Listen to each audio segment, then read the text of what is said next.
ये हमारा आज शाम का संदेश है। कृपया मेरे साथ लूका रचित सुसमाचार के 21वें अध्याय को खोलिए। लूका का 21वां अध्याय नया नियम की तीसरी पुस्तक, और हम शुरू करेंगे पद 7 से। और उन्होंने उससे पूछा, हे गुरु, ये बातें कब होंगी, और जब ये बातें पूरी होंगी तो कौन सा चिन्ह होगा?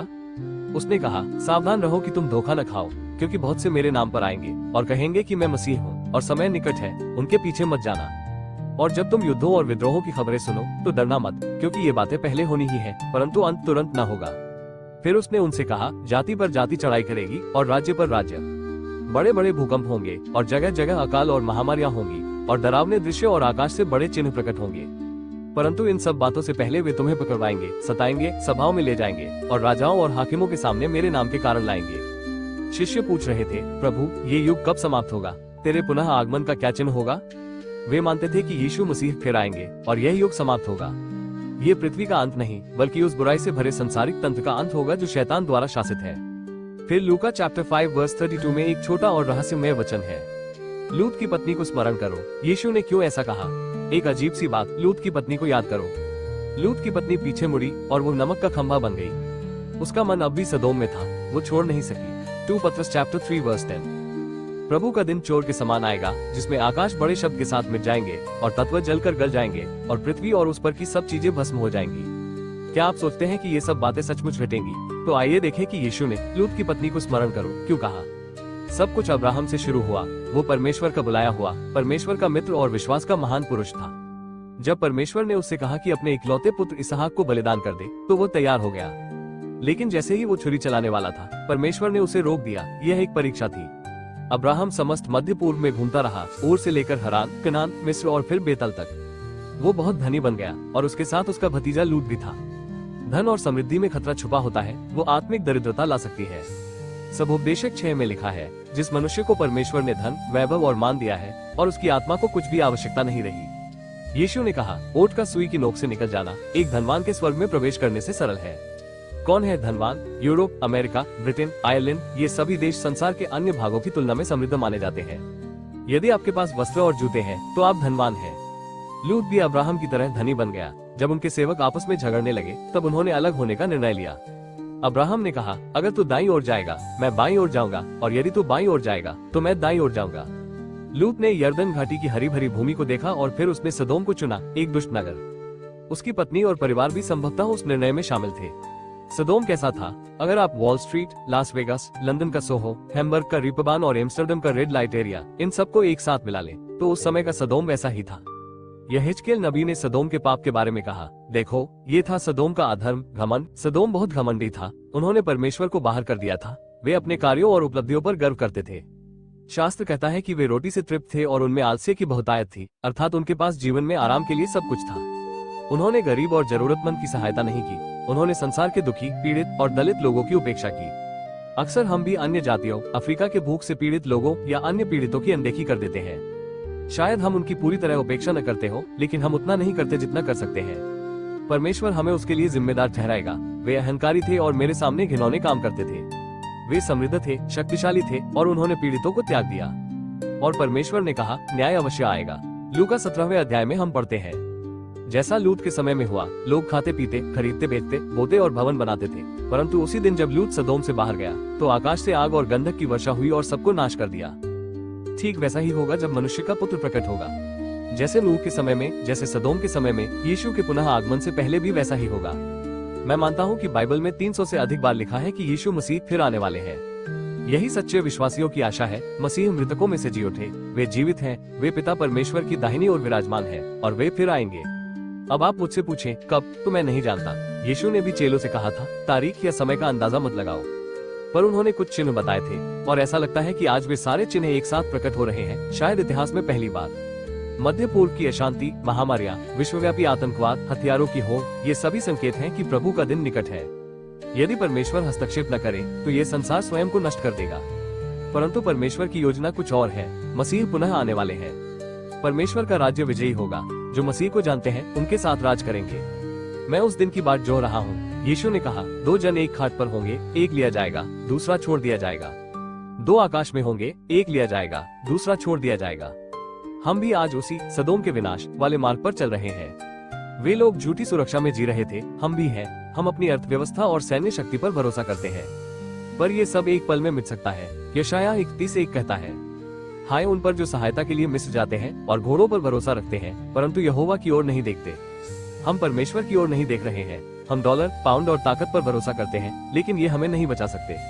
हमें परमेश्वर की आवश्यकता है। दूसरी बात, वे लोग भोग विलास में डूबे थे, वे तृप्त हो चुके थे, और हम भी। बाइबल चेतावनी देती है, दुष्ट का जय जयकार थोड़े समय का होता है और कपटी का आनंद क्षणिक। एक मार्ग मनुष्य को ठीक लगता है, पर उसका अंत मृत्यु है। नीतिवचन 14। हंसी के बीच भी हृदय दुखी रहता है और आनंद का अंत भारीपन होता है। आज भी जब आप समाचार देखते हैं, हत्या, अपराध, आतंक, तो लोग कहते हैं, समझ नहीं आता क्या हो रहा है। सदोम के लोग परमेश्वर के लिए व्यस्त थे। वो जीविकोपार्जन और मनोरंजन में इतने व्यस्त थे कि परमेश्वर को स्थान नहीं दिया। हम भी वही कर रहे हैं। परमेश्वर कोई कठोर नियम नहीं चाहता। वो हमारे जीवन में प्रथम स्थान चाहता है। वो हमारे जीवन का राजा बनना चाहता है। यही कारण है कि उसने अपने पुत्र यीशु मसीह को भेजा क्रूस पर मरने के लिए, ताकि हमारे पाप क्षमा हो सके। क्योंकि संसार की समस्या एक ही शब्द में है, पाप। बाइबल कहती है, सबने पाप किया है और परमेश्वर की महिमा से वंचित है। हम सब पापी हैं, जन्म से, चुनाव से और अपने कर्मों से, और पाप हमें परमेश्वर से अलग करता है। हम जीवन में उद्देश्य नहीं समझ पाते। भले ही हमारे पास भोग हो, पर संतोष नहीं होता। भीतर कुछ और पुकारता है। वो हमारी नौकरी का हल नहीं है, घर की समस्या का हल नहीं है, कहीं कुछ बिगड़ा हुआ है, कुछ तो गड़बड़ है, कुछ तो गलत है। और फिर वे मूर्ति पूजा के दोषी थे, मूर्ति पूजा के। यही वो पाप है जिसे परमेश्वर सबसे अधिक घृणा करता है, और यही पाप आज पश्चिमी दुनिया का भी है, और यह पूरी दुनिया का पाप है। रोमियो 1:25 कहता है, उन्होंने परमेश्वर के सत्य का स्थान झूठ से बदल दिया और सृजनहार की बजाय सृजित वस्तुओं की पूजा और सेवा करने लगे। और तुम्हारे जीवन में कोई भी वस्तु जो परमेश्वर का स्थान ले लेती है, वही तुम्हारा परमेश्वर बन जाती है। कोई भी चीज जिसे तुम परमेश्वर से अधिक महत्व देते हो और जो तुम्हारा समय लेती है, वही तुम्हारा परमेश्वर बन जाती है। और फिर अगला पाप जिसका वे दोषी थे, वो था यौन विकृति, सेक्स परवर्शन। यह वो दिशा है जिसमें कोई राष्ट्र न्याय, जजमेंट से पहले चला जाता है। न्याय का यही स्वरूप है। अक्सर यह समृद्ध समाजों में पाया जाता है। ये सामान्य यौन संबंध नहीं होते, बल्कि हर प्रकार की विकृतियां होती हैं। लोग यौन संबंधों से आनंद पाने के नए नए तरीकों की खोज में लगे रहते हैं। यही बहुत से लोगों का पूर्णकालिक कार्य बन गया है। आज जब आप न्यूज 10 पर जाते हैं, तो पत्रिकाएं दर पत्रिकाएं इसी विषय पर समर्पित मिलती है। कोई नया तरीका, नया कोण खोजने की कोशिश में यही बहुत से लोगों का जीवन बन गया है। और इसी वातावरण के बीच में सदोम नगर में लूत रहता था। उसने सदोम को अपना घर बनाने के लिए चुना था, और बाइबल कहती है कि वो दुखी और क्लेशित था। लूत की समस्या ये थी कि उसका एक पांव परमेश्वर के राज्य में था और दूसरा पांव पापी संसार में। वो बीच में फंसा हुआ था। वह न तो पापी दुनिया में सुखी था और न ही परमेश्वर के राज्य में। और तुम में से बहुत से लोग भी ऐसे ही हो। तुम चच जाते हो, बार बार चच जाते हो। तुम किसी चर्च के सदस्य हो और अपने दिमाग से परमेश्वर में विश्वास करते हो। कभी कभी तुम बाइबल भी पढ़ते हो और तुम्हारा बाहरी रूप धार्मिक दिखता है, पर अंदर तुम्हारे दिल की गहराई में तुम जानते हो कि तुम्हारा दिल दुनिया के साथ है। ब्रह्मांड, ये संसार की व्यवस्था जो बुराई के अधीन है। आप में से कई लोग मसीही विरासत से हैं। आपके माता पिता मसीही थे। आपने स्कूल में बाइबल से सीखा और आज आप इस संसार के पुरुष या स्त्री हैं। यह एक युवा व्यक्ति है, लेकिन आप कभी भी अपने परमेश्वर के साथ संबंध से पूर्ण रूप से संतुष्ट नहीं रहते। कुछ न कुछ गलत है, कुछ कमी है, कुछ तो गायब है। क्या आप जानते हैं क्या है वो? शायद आप नए सिरे से जन्मे नहीं हैं। शायद आपने मसीह को पूरी तरह और पूरी निष्ठा से अपना प्रभु और उद्धारकर्ता स्वीकार नहीं किया है। और आज रात, इस अद्भुत मिशन की अंतिम रात, यह आपका अवसर है समर्पण करने का। हमें मसीह में आशा है। हम लोगों को कुछ देने के लिए खड़े हैं। एक नया दिन, एक नया राज्य, एक नई दुनिया जन्म लेने जा रही है। एक नया स्वर्ग और एक नई पृथ्वी, और हम उसका हिस्सा होंगे क्योंकि हम उसके राज्य में हैं। लेकिन यिर्मयाह ने यरूशलेम पर विलाप किया क्योंकि उसने देखा कि न्याय आने वाला है और उसे रोने वाला भविष्यवक्ता कहा गया। यीशु ने भी 700 साल बाद यरूशलेम पर विलाप किया और कहा, यरूशलेम, यरूशलेम, कितनी बार मैं तुम्हारे बालकों को इकट्ठा करना चाहता था, जैसे मुर्गी अपने बच्चों को पंखों के नीचे बिठा लेती है, पर तुमने नहीं चाहा, तुमने मेरी नहीं सुनी। अब तुम पर न्याय आएगा। परमेश्वर ने सदोम को चेतावनी दी और 2 दूत भेजे, लेकिन लूत की पत्नी ने विश्वास नहीं किया। जबकि लूत ने किया। दूतों ने उसकी पत्नी को चेताया, पीछे मत देखना। लेकिन लूत की पत्नी ने अविश्वास किया और नमक का खंभा बन गई। जैसे कि उसे पहले से चेताया गया था, परमेश्वर का क्रोध सदोम और लूत की पत्नी पर उंडेला गया।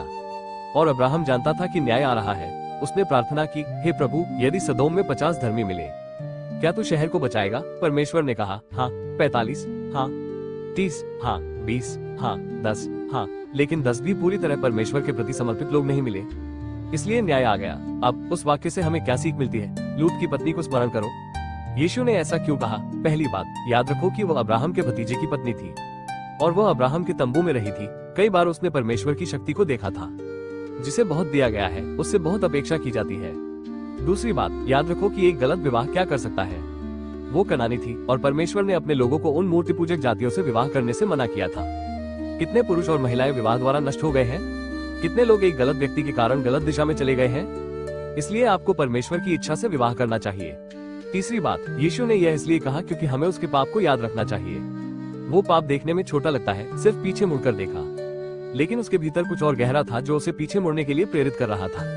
वो अविश्वास था, वर्षों का अविश्वास। ये परमेश्वर के प्रति बार बार विद्रोह का प्रतीक था। परमेश्वर अपनी दया में उसे एक और अवसर दे रहा था और कहा गया था, पीछे मत देखो, सदोम की ओर मत देखो। सदोम शैतान के अधीन है, लेकिन वो रुक नहीं सकी। उसका हृदय अब भी सदोम में था, हालांकि वो न्याय से बच रही थी। उसका पाप बड़ा नहीं लग रहा था, सिर्फ पीछे मुड़कर देखना, लेकिन उसके भीतर का कुछ और ही गवाही दे रहा था। और फिर चौथी बात, याद रखो कि वो लगभग बच गई थी। वे जोआर के फाटक पर थे, शरण के नगर के पास। उन दिनों में शरण के नगर होते थे जहाँ कोई व्यक्ति भाग कर जा सकता था अगर उसने कोई अपराध किया हो या हत्या की हो, ताकि लोग उसे बिना सुनवाई के पत्थर न मार दे। और वे जोआर के बिल्कुल किनारे पर थे जब उसने पीछे मुड़कर देखा, और उसी क्षण वो नमक का खंभा बन गई। अब बाइबल कहती है कि अग्रिप्पा, जो एक महान राजा था, उसने पौलुस का प्रचार सुना और वो लगभग राजी हो गया था, लेकिन उसने अपना दिल कठोर कर लिया। आप में से कई लोग लगभग राजी हो चुके हैं। आप लगभग इस बात के लिए तैयार हैं कि आप अपना जीवन मसीह को दे दें, लेकिन आप जोखिम उठा रहे हैं कि आप मसीह के बिना भी जी सकते हैं। आप में से कुछ लोग यही कर रहे हैं। और फिर पांचवी बात यह है कि याद रखिए, उसे उद्धार का अवसर दिया गया था। मसीह ही उद्धार और शरण का स्थान है। वहीं क्रूस पर परमेश्वर ने अपना प्रेम उंडेला और वहीं हमारे पापों को मसीह ने अपने ऊपर लिया। उसे हमारे लिए पाप बनाया गया, जो पाप को जानता भी नहीं था। उसने आपके और मेरे पापों को उठाया। उसने मेरा न्याय अपने ऊपर लिया। उसने उस नरक को सहा जो मुझे मिलना चाहिए था, उस क्रूस पर। और जब उसने कहा, हे मेरे परमेश्वर, तूने मुझे क्यों छोड़ दिया, तो इसका कारण ये था कि परमेश्वर उसकी ओर नहीं देख रहा था। परमेश्वर ने अपने पुत्र को नहीं छोड़ा, बल्कि उस पाप को छोड़ दिया जो वो आपके कारण बन गया था। उसने वो नरक सहा जो हमें सहना था। उसे उद्धार दिया गया था। वो बचाई जा सकती थी। लोग उसे सुरक्षा के स्थान तक पहुंचाने की कोशिश कर रहे थे। और फिर छठी बात, याद रखिए, परमेश्वर कभी न्याय बिना चेतावनी नहीं करता। वो हमेशा पहले से आगाह करता है। कुछ वर्ष पहले अमेरिका में एक बाढ़ आई थी, जिसमें जॉन्सटाउन, पेंसिल्वेनिया में सैकड़ों लोग मारे गए। लोग घाटी में ऊपर नीचे जाकर लोगों को चेतावनी दे रहे थे कि बांध में दरार है और वो कभी भी टूट सकता है, इसलिए खाली कर दो। लेकिन लोगों ने नहीं सुना। एक रात बांध टूट गया और दर्जनों लोगों की जान चली गई, लेकिन उन्हें चेतावनी दी गई थी। और सातवीं बात, जब परमेश्वर चेतावनी देता है तो देर करना खतरनाक होता है। शास्त्र कहता है, अपने परमेश्वर से मिलने की तैयारी कर। इसे टालो मत, जो बार बार डांटा जाता है और फिर भी हट करता है। वो अचानक नाश किया जाएगा और उसके लिए कोई उपाय नहीं होगा। मसीह के पास आओ जब तक अवसर है। अभी स्वीकार्य समय है। आज उद्धार का दिन है। मैं आपसे निवेदन करता हूँ, उस स्थान की ओर भागो जहाँ सुरक्षा है। इस पूरी दुनिया में एकमात्र सुरक्षित और स्थिर स्थान मसीह का क्रूस और वो खुला कब्र है। मैं आपसे एक बात करने के लिए कहता हूँ, जो हमने इस सप्ताह हजारों लोगों को करते देखा है, यहाँ स्टेडियम में और अन्य सभागारों में भी।